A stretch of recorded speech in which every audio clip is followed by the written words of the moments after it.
జై శ్రీరామ్ శ్రీమాత్రే నమః శ్రీ గురుభ్యో నమః 2024 సంవత్సరం సెప్టెంబర్ మాసంలో ద్వాదశ రాశుల వాళ్ళకి ఈ మాసం యొక్క మాస ఫలాలు. ఈ మాసం యొక్క మాస ఫలాలు ప్రసాదించే గ్రహ దేవతల యొక్క గోచార స్థితిగతుల్ని ప్రథమంగా మనం తెలుసుకుందాం. వృషభ రాశిలో గురుదేవుని సంచారము, మిథున రాశిలో మంగళ సంచారము. ఈ నెల బుధ భగవానుడు మూడు రాశుల్లో సంచరించబోతున్నారు. ఈ నెల 4వ తారీఖు వరకు కర్కాటక రాశిలో బుధ భగవానుడి సంచారం ఉంటుంది. 5వ తారీఖు నుంచి కర్కాటక రాశి నుంచి సింహ రాశిలోకి ఆయన అడుగుపెట్టబోతున్నాడు. అలాగే ఈ నెల 24వ తారీఖు నుంచి సింహ రాశిలో ఉన్న బుధ భగవానుడు కన్యా రాశి స్వస్థానగతుడు అవుతూ ఉన్నాడు.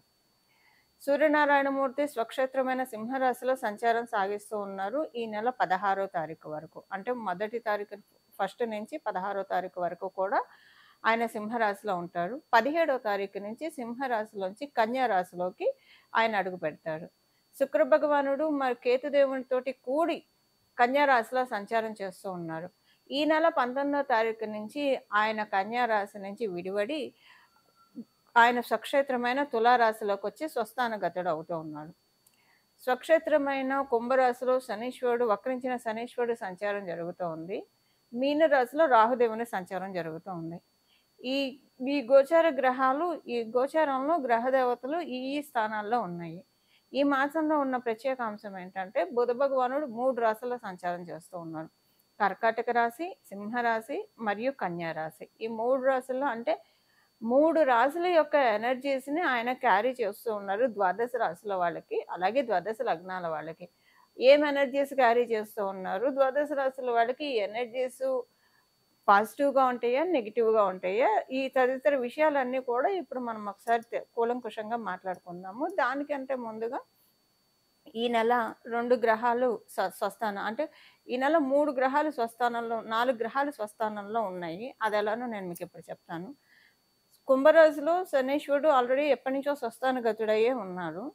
సూర్యనారాయణమూర్తి ఈ నెల 16వ తారీఖు వరకు ఆయన స్వక్షేత్రమైన సింహరాశిలో ఆయన సంచారం చేస్తాడు. 17 నుంచి స్వక్షేత్రం నుంచి విడివడి కన్యా రాశిలోకి వెళ్తాడు. ఈ నెల 24వ తారీఖు నుంచి బుధ భగవానుడు కూడా స్వస్థానగతుడు అవుతున్నాడు. అంటే ఆయన రాశి అయిన కన్యా రాశిలో ఆయన సంచారం చేస్తూ ఉన్నాడు. ఈ నెల 19వ తారీఖు నుంచి శుక్ర భగవానుడు కేతు భగవానుడు తోటి కూడి సంచారం చేస్తున్న శుక్ర భగవానుడు ఆ కలయికకు బ్రేక్ చెప్పేసేసి తులారాశిలోకి ఆయన ఎంటర్ అవుతున్నాడు 18వ తారీఖు నుంచి. అంటే ఆయన కూడా స్వస్థానగతుడు అవుతూ ఉన్నారు.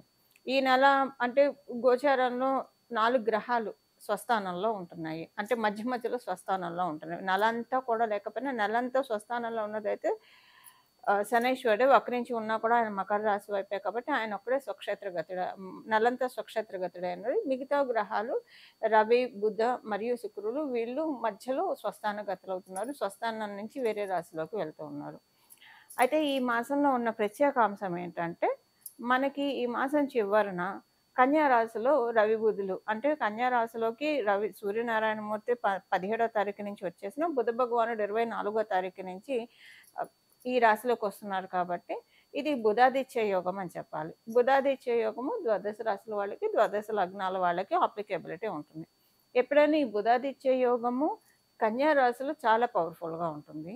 అలాగే అంటే మోస్ట్ పవర్ఫుల్ అంటే బుధ భగవానుడికి అది త్రికోణ స్థానం కాబట్టి ఈ కన్యా రాశిలో పడే యోగాలు ఎప్పుడైనా కూడా మిగతా రాశుల్లో కంటే కూడా ఎక్కువ పవర్ని సూచిస్తూ ఉంటాయి. అది ఆ యోగం ఏంటంటే బుధాదిత్య యోగము. ఇంకా మిగతా రాశుల్లో కంటే అంటే మిగతా రాశుల్లో బుధాదిత్య యోగం ఉండదు. సింహరాశిలో ఏర్పడ్డా, మిథున రాశిలో ఏర్పడ్డా, మేష రాశిలో ఏర్పడ్డా, కన్యా రాశిలో ఏర్పడ్డా ఈ 4 రాశుల్లో కనుక బుధాదిత్య యోగం ఉంటే కనుక చాలా చక్కటి అద్భుతమైన రిజల్ట్స్ ఇస్తుంది ఈ యోగము. మిగతా రాశుల్లో అంత వీక్గా ఉంటుంది, అంత స్ట్రాంగ్గా అయితే ఉండదు. అయితే ఈ 4 రాశుల్లో కూడా ఎక్కువ బలోపేతమైన రాశి ఏదైనా ఉంది అంటే కనుక డెఫినెట్గా అది కన్యా రాశి అనే చెప్పాలి. ఎందుకంటే బుధ భగవానుడు ఆయన స్వక్షేత్రము మరియు త్రికోణ స్థానం కూడా కాబట్టి ఈ నెల ప్రత్యేకించి ఏంటంటే కమ్యూనికేషన్స్ అన్నీ కూడా ఈ నెల యూనిక్గా అప్లికేబుల్ అయ్యే పాయింట్ అందరికీ కూడా సర్వజనావళికి కూడా యూనిక్గా అప్లికేబుల్ అయ్యే పాయింట్ ఒక 2 మాట్లాడుకొని తర్వాత విడివిడిగా ఏ రాశుల వాళ్ళకి ఎలా ఉంటుందో మనం చూద్దాము. యూనిక్గా అప్లికేబుల్ అయ్యే పాయింట్ ఏముంటుందంటే మ్యాక్సిమం అందరితోటి రిలేషన్స్ చాలా కుదుట పడతాయి. సంబంధాలు మెరుగవుతాయి. సంబంధ బాంధవ్యాలు చాలా మెరుగవుతాయి. ఒకవేళ ఎవరైనా వాటిలతోటి బాధపడుతుంటే, అరే! మనల్ని అవతలోడు సరిగ్గా అర్థం చేసుకోవట్లేదని బాధపడుతున్న వాళ్ళకి డెఫినిట్‌గా మేబీ ఒకవేళ మీరు సమ్‌టైమ్స్ అజంప్షన్స్ వల్ల కూడా కొన్ని ప్రాబ్లమ్స్ వస్తాయి. ఊహాగానాల వల్ల కూడా కొన్ని ప్రాబ్లమ్స్ వస్తాయి. సపోజ్ ఒకవేళ అలాంటి ఊహాగానమే అవతల వాళ్ళ మీద మీకుండి వాళ్ళు మిమ్మల్ని అర్థం చేసుకోవట్లేదని మీరు బాధపడుతుంటే, అది తొలగిపోయే విధంగా కొన్ని సిట్యుయేషన్స్ క్రియేట్ అవుతాయి. అరే! నేనే తప్పుగా అనుకున్నాను. వాళ్ళు కరెక్ట్‌గానే ఉన్నారు అని అనుకుంటారు. నిజంగానే వాళ్ళు కనుక ఎవరైనా సరే తప్పుగా అనుకుంటుంటే వాళ్ళు తెలుసుకుంటారు. సో, ఇదనే కాదు ఎక్కడైనా ఏదన్నా ట్రాన్సాక్షన్స్‌లో ఇప్పుడు డబ్బు విషయాల్లో కావచ్చు, ఏదైనా వ్యవహారాల్లో ఎవరికైనా పొరపచ్చాలు వస్తాయి.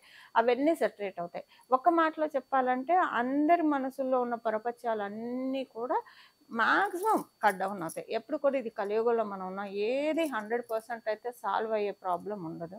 బట్ 70% సాల్వ్ అయ్యే ప్రాబ్లమ్స్ ఉంటాయి. ఆ 30% అనేది అనుభవించి తీరాల్సిందే. మనం ఏం చేయలేం. ఎంత గ్రహదేవతల ఆశీస్సులు మనకు అందిస్తూ ఉన్నా కూడా 30% అన్‌సర్టెనిటీ అనేది డెఫినిట్‌గా మన లైఫ్‌ని లీడ్ చేస్తూనే ఉంటుంది. అది కలిపురుషుడి యొక్క ప్రకోపం వల్ల. ఇక కొన్నిటికి మనం సరెండర్ అయితే కనుక మన లైఫ్ చాలా బాగా ఉంటుంది. సో, ఇప్పుడు నేను ఈ విషయం అంతా ఎందుకు చెప్తున్నా అంటే యూనిక్‌గా అందరి మధ్య మంచి సంబంధ బాంధవ్యాలు ఏర్పడతాయి. సో, వసుదైక కుటుంబకం అనే నానుడిని నిజం చేస్తున్నా అన్నట్లు ఈ మాసం చివరి నుంచి మనకి కొనసాగుతుంది. అంటే 24వ తారీఖు నుంచి ఇప్పుడు నేను చెప్పిందంతా 24వ తారీఖు నుంచి అప్లికేబిలిటీ ఉంటుంది. బట్ 17వ తారీఖు నుంచి కూడా దీనికి కర్టెన్ రైజర్ అని చెప్పాలి ఈ విషయానికి. ఇది అందరికి యూనిక్‌గా అప్లికేబిలిటీ ఉంటుంది. అదొక పాయింట్. అండ్ సెకండ్ థింగ్ ఏంటంటే అందరికీ కూడా మీరు అనుకుంటున్న కోరిక ఏదైతే ఉందో అంటే ఫైనాన్షియల్‌గా కావచ్చు, ఒక గృహం ఏర్పరచుకుందామని కావచ్చు, లేదంటే చదువుకోవాల్సిన వాటిల్లో కావచ్చు, ఇలా దేంట్లో అయినా సరే మీరు అనుకున్న వాటి విధంగా మీకు అవ్వకపోతూ ఉంటే, ఈ మాసం దానికి తదనుగుణంగా మీరు ఏ పనులు చేస్తే మీరు అనుకున్న గోల్స్‌ని, మీరు అనుకున్న టార్గెట్స్‌ని మీరు రీచ్ అవ్వగలుగుతారో, అలాంటి వాటిలకి గేట్‌వేస్ ఈ మాసం 17వ తారీఖు నుంచి ఓపెన్ అవుతాయి. ఇది ద్వాదశ రాశుల వాళ్ళకి, ద్వాదశ లగ్నాల వాళ్ళకి అందరికీ యూనిక్‌గా అప్లికేబుల్ అయ్యే పాయింట్స్ ఇప్పుడు నేను చెప్పినది. ఇప్పుడు మనము అసలు ఏ రాశి వాళ్ళకి ఈ మాసం అంతా ఎలా ఉంటుంది? అన్ని రాశుల వాళ్ళకి ఈ మాసం అంతా ఎలా ఉంటుందో మనం ఇప్పుడు చూద్దాము. వృషభ రాశిలో పుట్టిన వాళ్ళకి ఈ మాసం చాలా చక్కటి గోచార గ్రహ స్థితులు ఉన్నాయి. ఈ మాసం 19వ తారీఖు నుంచి మీ రాశ్యాధిపతి అయిన శుక్రాచార్యుల వారు స్వస్థాన గతుడవుతూ ఉన్నారు. సో, ఏంటంటే మీకు గత నెల మధ్యాహ్నం నుంచి గత నెల చివరి నుంచి ఈ నెల 16వ తారీఖు వరకు కూడా కొంచెం టెన్షన్‌ఫుల్‌గా అనిపించినా, ఆ తర్వాత నుంచి రిలాక్స్ అయిపోతారు. ప్రశాంతంగా ఉంటుంది. ఎప్పుడెప్పుడైనా ఒకసారి బాగా కడుపులో నొప్పొచ్చిందనుకోండి, అది తగ్గిన తర్వాత హాయిగా ప్రశాంతంగా అనిపిస్తుంది. సో, అలాంటి రిలీవ్‌నెస్ ఈ మాసం 16వ తారీఖు నుంచి మీ వృషభ రాశిలో పుట్టిన వాళ్ళందరికీ ఉంది. ఇప్పుడు మనం సెగ్మెంట్ వైస్ అందరికీ ఎలా ఉంటుందో ఈ మాసం మాట్లాడుకుందాము. అందరికీ ఎలా ఉంటుందో ఈ మాసం మాట్లాడుకోవడానికి ముందుగా ప్రథమంగా నేను గృహిణుల నుంచి స్టార్ట్ చేస్తాను. గృహిణులు గృహలక్ష్ములు. వాళ్ళు వాళ్ళ ధర్మాన్ని వాళ్ళ అంటే చాలా పనులు చేస్తూ కుటుంబాన్ని నిలబెట్టే ఒక మంచి పొజిషన్ వాళ్ళు తీసుకున్నారు. అంతకు మించిన పెద్ద పొజిషన్ ఏమి ఉండదు. సో, అలాంటి పొజిషన్‌ని చక్కగా నిర్వర్తించే గృహలక్ష్ముల గురించి మొదట మనం మాట్లాడుకుందాం. అంటే ఆడవాళ్ళ గురించి మాట్లాడుకుందాం మొదట. ప్రత్యేకించి గృహిణుల గురించి. ఆడవాళ్ళలో కూడా ఉద్యోగం, వ్యాపారం చేసేవాళ్ళు కాకుండా గృహిణుల గురించి మాట్లాడుకుందాం. మళ్ళీ అక్కడ మీకు కూడా వర్తిస్తుంది. మీరు ఉద్యోగం, వ్యాపారం చేసి వచ్చినా మీరు ఇంటికొచ్చాక మీ ఇంటికి మీరే కదా గృహలక్ష్మి. మీ ఇంటికి మీరే కదా మహారాణి. సో, మొదటగా మనం ఆ యాస్పెక్ట్‌లో ఇంట్లో ఒకవేళ మీరు ఉద్యోగం, వ్యాపారం చేసేవాళ్ళని ఇంట్లో మీకెలా ఉంటుందో మనం మాట్లాడుకుందాం.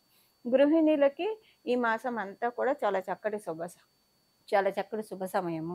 పుట్టింటి వారి అనుకూలత ఎక్కువగా ఉంటుంది. మీ తండ్రి గారి నుంచి ఒక గుడ్ న్యూస్ అన్నా వింటారు. లేదా మీ తండ్రి గారికి మంచి శుభ సమయం అని చెప్పాలి. ప్రాపర్టీ పరంగా కూడా మీకు అనుకూలంగా ఉంటుంది. అంటే మీ హస్బెండ్ కానీ, లేదా మీ పిల్లలు కానీ ప్రాపర్టీ పరంగా ఏమన్నా ప్రయత్నాలు చేస్తూ ఉంటే, ఇప్పుడు మీకున్న గోచార గ్రహస్థితులు వాటికి చక్కగా గ్రీన్ టిక్ పెట్టేస్తున్నాయి కాబట్టి, వాటిల్లో చక్కగా ఉంటుంది. మీకు ఆనందంగా చక్కగా వెళ్తుందని చెప్పొచ్చు. ఇది అండ్ ఇంకొకటేంటంటే ఆలోచనలన్నీ కూడా చాలా బాగా ఉంటాయి. ఫస్ట్ 16 రోజులైతే కొంచెం లైట్‌గా పానిక్ అయినట్లు, లైట్‌గా ఆలోచనలన్నీ కూడా రకరకాలుగా ఆలోచనలొస్తాయి. మిమ్మల్ని భోజనం చేయనీదు, ఆలోచన నిద్రపోనీదు. ఇలాగ మీకు కొంచెం రకరకాలుగా అనిపించినా సరే, ఈ మాసము 16వ తారీఖు వరకు పోయిన నెలతో కంపేర్ చేస్తే 50% అది కట్ డౌన్ అయిపోతుంది.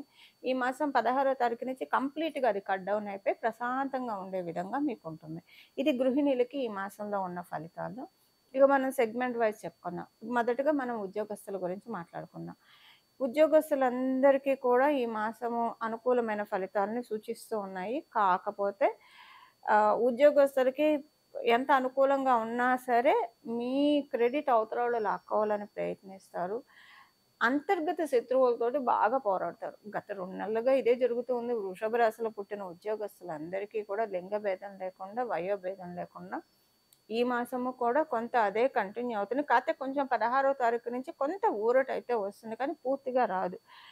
వర్క్ ప్లేస్‌లో ఏం జరుగుతుంది? ఏంటి? ఏమీ అర్థం కాదు. అంతకుముందున్న సిట్యుయేషన్స్ ఒక రకంగా ఉంటే, ఇప్పుడు మీకు సిట్యుయేషన్స్ అన్నీ కూడా అంటే ఒక 1 మంత్ నుంచి ఇది స్టార్ట్ అయిందని చెప్పాలి. లాస్ట్ మంత్ నుంచి కొంత టెన్షన్‌ఫుల్‌గా ఉంటుంది. కానీ ఈ నెల 16వ తారీఖు నుంచి వాటన్నిటి నుంచి మీరు రిలీవ్ అవుతారు.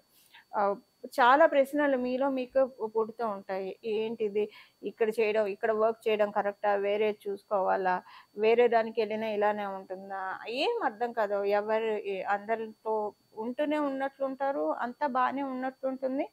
ఆనందంగానే మీరు ఉద్యోగానికి వెళ్ళొస్తుంటారు. బట్ ఏదో ఒక తెలియని ఇన్‌సెక్యూరిటీ మిమ్మల్ని సబ్‌కాన్షియస్ లెవెల్‌లో పీకేస్తూ ఉంటుంది.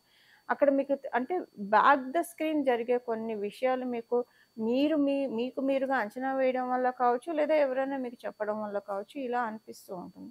మరి ఏదేమైనా సరే భగవంతుడి కృప మీకు చక్కగా ఉంది. మీ రాష్ట్రాధిపతి స్వస్థానగతుడు అవుతున్నాడు. కాబట్టి ఈ నెలలో అక్కడి నుంచి మీకు మొత్తం కొంత క్లీన్ స్వీప్ చేస్తారు. వాటన్నిటిని క్లీన్ స్వీప్ చేసేస్తాడు. అందులో శుక్రాచార్యుడు అంటేనే మొత్తం ప్రశాంతతని ప్రసాదించే గ్రహ దేవతలు అందరికంటే ఎక్కువ ప్రశాంతతని, గురు భగవానుడు ఆనందాన్ని ప్రసాదిస్తాడు. శుక్ర భగవానుడు ప్రశాంతత, ఈజీ గోయింగ్ నేచర్‌ని ప్రసాదిస్తాడు. ముందు అక్కడ పరిస్థితులు ఎలా ఉన్నా మీరు టేక్ ఇట్ ఈజీ పాలిసీని చాలా చక్కగా స్ట్రాంగ్‌గా అండర్‌లైన్ చేసేసుకుంటారు బోల్డ్ లెటర్‌తో. అక్కడ మీకు సగం సమస్య కట్ డౌన్ అయిపోతుందని చెప్పాలి. ఇది ఉద్యోగస్తులకి. వ్యాపారస్తులకేంటంటే చాలా చక్కని శుభ సమయము వ్యాపారస్తులందరికీ కూడా. వ్యాపారస్తులు కొంచెం హెల్త్ విషయంలో జాగ్రత్తలు తీసుకోవాలి. స్లైట్‌గా భుజం నొప్పి రావడము, లేదా కాలర్ బోన్ ఇలా ఏదైనా స్లైట్‌గా ఉంటుంది. బట్ మేజర్‌గా అయితే కాదు. మెడ బెనకడం కానీ, భుజం నొప్పి రావడం కానీ, భుజం బెనకడం కానీ ఇలాంటిది ఏదన్నా స్లైట్‌గా ఉంటుంది. వ్యాపారంలో అయితే చాలా చక్కగా ఉంటుంది. ఇదొక్కటి కొంచెం ఇబ్బంది ఉంటుంది. అంతకు మించి ఇంక వ్యాపారస్తులకి పెద్దగా ఇబ్బందులేం లేవు. అంతా అనుకూలంగానే ఉంది. ఆరోగ్యం కూడా ఈ ఒక్క చిన్న విషయంలోనే ఇబ్బంది ఉంటుంది. అంతకు మించి ఏమీ ఉండదు. ఇంకా ఇప్పుడు మనం విద్యార్థినుల గురించి మాట్లాడుకుందాం. విద్యార్థినులందరికీ కూడా ఈ మాసం చాలా చక్కగా బావుంది. ఎలాంటి ఇబ్బంది లేదు. కాన్ఫిడెన్స్ పెరుగుతుంది. మీ ఇంట్లో మిమ్మల్ని బూస్టప్ చేసేవాళ్ళు ఎక్కువుంటారు. మిమ్మల్ని మోటివేట్ చేసేవాళ్ళు మీ చుట్టూ ఉన్న సర్కిల్‌లో ఎక్కువ మందుంటారు. లేదా ఒక వీడియోల ద్వారా ఏదైనా ఒక మంచి అంశం మీరు తెలుసుకోవడమో, అది మీ ఎనర్జీస్‌ని ఎన్హాన్స్ చేయడమో, మీ కాన్ఫిడెన్స్‌ని బూస్టప్ చేయడమో, ఇలా రకరకాలుగా ఉంటుంది. ఇలా చక్కగా ఉంటుంది. అంటే ఎలా చూసుకున్నా చక్కగా ఉంటుంది విద్యార్థినులకి. ఈ సీనియర్ సిటిజన్స్‌కి కూడా కొంచెం ఇబ్బందికరమైన సమయమే ఇది. అంటే ఇబ్బంది అంటే పూర్తిగా నేను చెప్పను కానియండి. వాళ్ళకి ఏ విషయంలో ఇబ్బంది ఉంటుందంటే కొంచెం ఆస్తిపరంగా ఏమన్నా ఒకవేళ మీకు డీలింగ్స్ ఉంటే వాటి పరంగా ఇబ్బందులుంటాయి.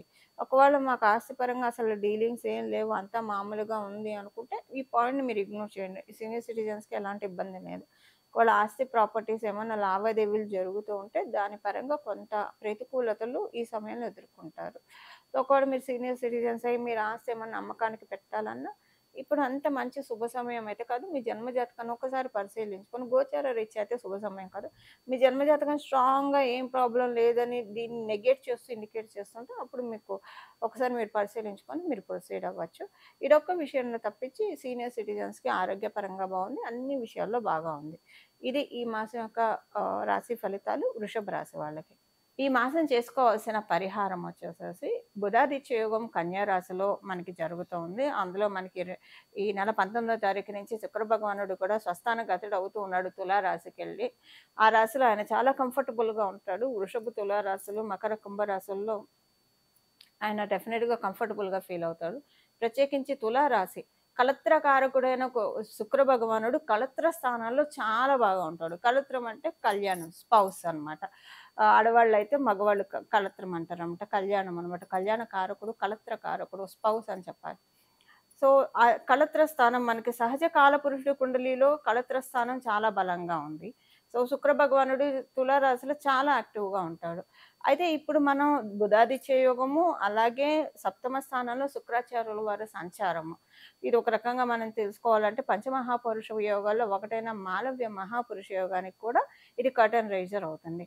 అయితే ఏ ఏ ఏ ఏ విషయాల్లో మనం కనుక ఏ పరిహారం చేసుకుంటే అంటే మనం ఏ ప్రక్రియ చేస్తే ఈ యోగాలు మన జన్మ జాతకంలో ఉన్నా లేకపోయినా మనం తాత్కాలికంగా గోచరంలో వచ్చే యోగాన్ని మనం ఒడిసి పట్టుకోవచ్చు. మనం ఇప్పుడు ఒకసారి చూద్దాము. శుక్ర భగవానుడు మరియు రవి బుధులు ఈ 3 గ్రహాన్ని మనం ఈ మాసం పట్టుకోవాలి. ఈ మాసం మనం ఆరాధించాలి. అంటే గ్రహ దేవతల్ని ఆరాధించడం ఒక ఎత్తు. మీరంటే నవగ్రహ ప్రదక్షిణాలు చేసినా పర్వాలేదు. లేకపోతే గ్రహాది దేవతల్ని ఆరాధిస్తే కనుక ఇంకా చక్కటి ఫలితాలుంటాయి. బుధాదిత్య యోగం కాబట్టి చక్కగా ఎవరికైనా బుధాదిత్య యోగం మీ జన్మ కుండలిలో ఉన్నా కూడా మీరు రోజు విష్ణు సహస్రనామం వినడం కనుక చదవడం వస్తే చాలా మంచిది. కొంతమంది చదవడానికి భయపడతారు. భయపడే వాళ్ళు వినడం. ఒకవేళ చదివే తీరిక లేకపోయినా సరే మీరు ఏ పని చేస్తూ ఉన్నా జస్ట్ అలా చక్కగా విష్ణు సహస్రనామం ప్లే చేస్తూ మీ పనులు మీరు చేసుకోవచ్చు. ఇలా మనకి టైంని చాలా వైజ్‌గా యూజ్ చేసుకున్న వాళ్ళం కూడా మనం అవుతాము. సో, అలా గనక మీరు విష్ణు సహస్రనామం చదవడానికి కానీ, లేదా వినడానికి కానీ ప్రయత్నిస్తే చాలా మంచిది. జనరల్‌గా కూడా బుధాదిత్య యోగం ఉన్న వాళ్ళకి అల్టిమేట్ రెమెడీ ఆహ్, డెఫినిట్‌గా విష్ణు సహస్రనామం చదవడం లేదా వినడము. ఇక భగవంతుడు సిగ్నేచర్ చేసిన ఆ భగవంతుడు ఆటోగ్రాఫ్ పెట్టబడినది అవుతుంది వాళ్ళ జన్మ జాతకం. ఇప్పుడు మనం ఎగ్జామ్స్ రాస్తే మన చిన్నప్పుడు మనందరం ఎగ్జామ్స్ రాసిన వాళ్ళు ఇప్పుడు మన పిల్లలు ఎగ్జామ్స్ రాస్తూ ఉంటారు. రాసినప్పుడు ఏముంటుంది కొంతమంది పిల్లలు బాగా ఎగ్జామ్ రాస్తే టీచర్స్ ఇంప్రెస్ అయితే, లెక్చరర్స్ ఇంప్రెస్ అయితే గుడ్ అని పెడతారు. వెరీ గుడ్ అని చెప్పి పెడతారు. స్టార్స్ ఇస్తారు. ఆ పిల్లలకి ఆ టైంలో అది చాలా వరంగా అనిపిస్తుంది. అలా టీచర్ అప్రిషియేట్ చేస్తే. అలా మన జన్మ జాతకాన్ని విష్ణుమూర్తి ఆటోగ్రాఫ్ ఇచ్చే క్రియ ఏదైనా ఉందా అంటే డెఫినెట్‌గా అన్‌డౌటెడ్‌లీ విష్ణు సహస్రనామం మాత్రమే మనం భగవంతుడి యొక్క ఆటోగ్రాఫ్ తీసుకోవడానికి మనల్ని అర్హుల్ని చేస్తున్నాయి. అందున ప్రత్యేకించి ఇలాంటి యోగాలు ఉన్నప్పుడు ఇంకా భగవత్ శక్తి అత్యద్భుతంగా ఉంటుంది. అంటే ఇప్పుడు భగవంతుడు మనకెప్పుడు వరాలను అందించడానికి రెడీగానే ఉంటారు. కానీ గోచరంలో గ్రహ దేవతలు కావచ్చు, మన జన్మ కుండలిలో ఉన్న గ్రహ దేవతలు కావచ్చు, వాటిలికి సపోర్ట్ చెయ్యాలి. వీళ్ళు పూర్వజన్మలో ఈ కర్మ చేశారు. నువ్వెలా పూర్తిగా వరాన్ని ఇస్తావు? మా పనిని మమ్మల్ని చేసుకొని. లేదా ఈ జన్మలో ఇవి చేశారు. సో, వాటిలికి మేమివ్వాలి, ఫలితాలివ్వాలి అని ఏం చేస్తాయంటే భగవంతుడి కృప ఉండడం వల్ల ఏమవుతుందంటే కొంతలో మనకి తగ్గిపోతున్నాయి. అంటే ఎక్కడో పెద్ద రాయి వచ్చి తగలాల్సిన చోట చిన్న రాయితో వెళ్ళిపోతున్నాయి. భగవంతుడిని పట్టుకుంటా కనుక. ఇలాంటి ప్రత్యేకించి ఇప్పుడు గ్రహ దేవతలు కూడా వరమిస్తున్న సమయంలో కనుక మనం ఇలాంటి ప్రక్రియలు చేసుకుంటే కనుక అత్యద్భుతంగా యోగిస్తుందని చెప్పడంలో ఏ మాత్రం సందేహం లేదు. బుధాదిత్య యోగం డెఫినెట్‌గా చాలా బాగా వర్కౌట్ అవుతుంది. అన్ని రాసుల వాడికి కూడా విష్ణు సహస్రనామం వినడం వల్ల లేదా చదివితే ఇంకా మంచిదండి. చదవడం లేదా వినడం ఏదో ఒకటి మనం ఈ కలియుగంలో భగవంతుడి పైన మనసు లగ్నం చేయడం అనేది మనం ప్రారంభిస్తే కనుక ఇహ మన లైఫ్‌లో అంతా కూడా చుట్టూ ఉన్న పరిస్థితులన్నీ సానుకూలం అవ్వడం వన్ బై వన్ అనేది మనం చూస్తాం. అంటే మనం చేసే పనులన్నీ కూడా సులభతరం చేస్తాడు భగవంతుడు పెరుమాళ్ళు. ఇది ఒకటి. రెండవ పరిహారం ఏంటంటే శ్రీ మహాలక్ష్మి అమ్మవారి ఆరాధన. కనకదార స్తోత్రాన్ని చదువుతారా? లేదా లక్ష్మీ అమ్మవారి అష్టోత్తరం చదువుతారా? మహాలక్ష్మి అమ్మవారి స్తుతి చదువుతారా? ఏదైనా పర్వాలేదు. లక్ష్మీ అమ్మవారికి సంబంధించినవి ఏదైనా నామాల్ని చదవడానికి ప్రయత్నించండి. లేదా కనీసం ఇందాక చెప్పినట్లు వినడానికైనా ప్రయత్నించండి. ఏదైనా కూడా మనకి చక్కటి ఫలితాలనిస్తుంది. బుధాదిత్య యోగం ఇప్పుడు చాలా పవర్‌ఫుల్‌గా ఉంది. ఇప్పుడు ఉన్న బుధాదిత్య యోగం ఇంకా పవర్‌ఫుల్‌గా ఉంది. దీని గురించి నేను ఇంకొక సెపరేట్ వీడియో కూడా చేస్తాను. అందులో కూడా మీకు చక్కగా మొత్తం వివరాలు నేను చెప్పడానికి ప్రయత్నం చేస్తాను.